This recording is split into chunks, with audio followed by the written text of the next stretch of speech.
and when the snow melted, his father was a poor man, and so were a lot of others. Cattlemen could always get credit, and when they sold their herds, they paid up. Only Pa had no herd to sell. The men of the town respected him, knew he had a family to feed, and they also knew that he was a man good with a gun, so they offered him the job of town marshal. For 6 years he ran the town, and kept it free of serious trouble. He rarely had to draw his gun, and several times he held his fire to give the other man a chance to drop his, and they usually did. All but one. That man elected to fire, and missed. Tom Chantry did not miss. That was the shooting that led to his death. For the men who came up the trail to kill him were friends of the dead man, and they staged the ambush that wiped out Tom Chantry. It did no good to remember all that. Tom Chantry touched his horse with a spur.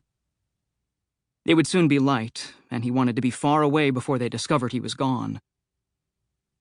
He had been a fool to come west in the first place.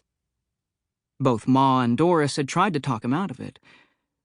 But there was a shortage of beef in the east, and he had argued with Earnshaw that they could buy it on the plains. No use dealing with a middleman. Doris's father was Robert Earnshaw, a dealer in livestock in New York City. Lately he had branched out into real estate and banking, although livestock was still the backbone of his business. He had been quick to recognize the profit to be had if Tom Chantry could go west, buy cattle on the plains, and ship them east. And Tom had come west with his blessing. Beef had been scarce in Kansas, but a cattleman told him of a herd that was being held outside of Las Vegas, New Mexico, that still might be had. The owners, Pearsall and Sparrow, had been holding the cattle to speculate, but now were in a bind for money. Tom Chantry had immediately left for Las Vegas, sending a message ahead to make the appointment with the prospective sellers. He had registered at the hotel and gone at once to the saloon where cattlemen were known to gather, and where Sparrow had said they would meet. While he waited, he had a drink. Dutch Akin had come in, bumping him hard as he lurched up to the bar, then turning to glare at him with a muttered reference to a dude. Tom Chantry ignored the rudeness, although he felt irritation mounting within him. He edged over a little without seeming to do so, giving Akin more room. He knew he should go, but he had come all this way to see Sparrow, and the man was expected. It was simple courtesy for him to wait. So he waited. Chantry had finished his drink, hesitated, then ordered another. He had not eaten since early that morning, and knew that he should not have that second drink. But he was embarrassed to stay at the bar without ordering. By the time he had finished his drink, Sparrow had not come, so he started to turn away from the bar. Without warning, a rough hand grasped his shoulder. Suddenly furious, Chantry turned around sharply. Akin was grinning at him.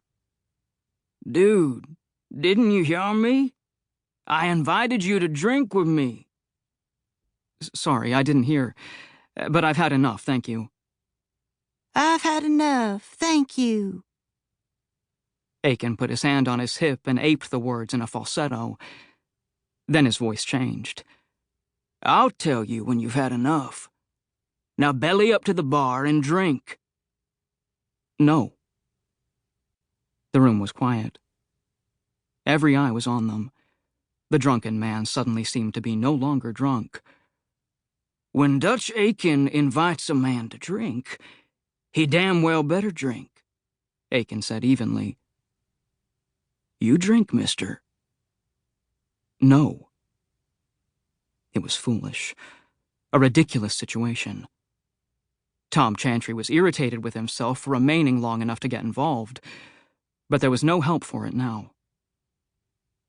"I am sorry, my friend, but I have no wish for another drink. I was just leaving." "You'll leave when I get damn good and ready for you to leave. Now belly up to the bar." Chantry merely glanced at him, then turned to leave the room.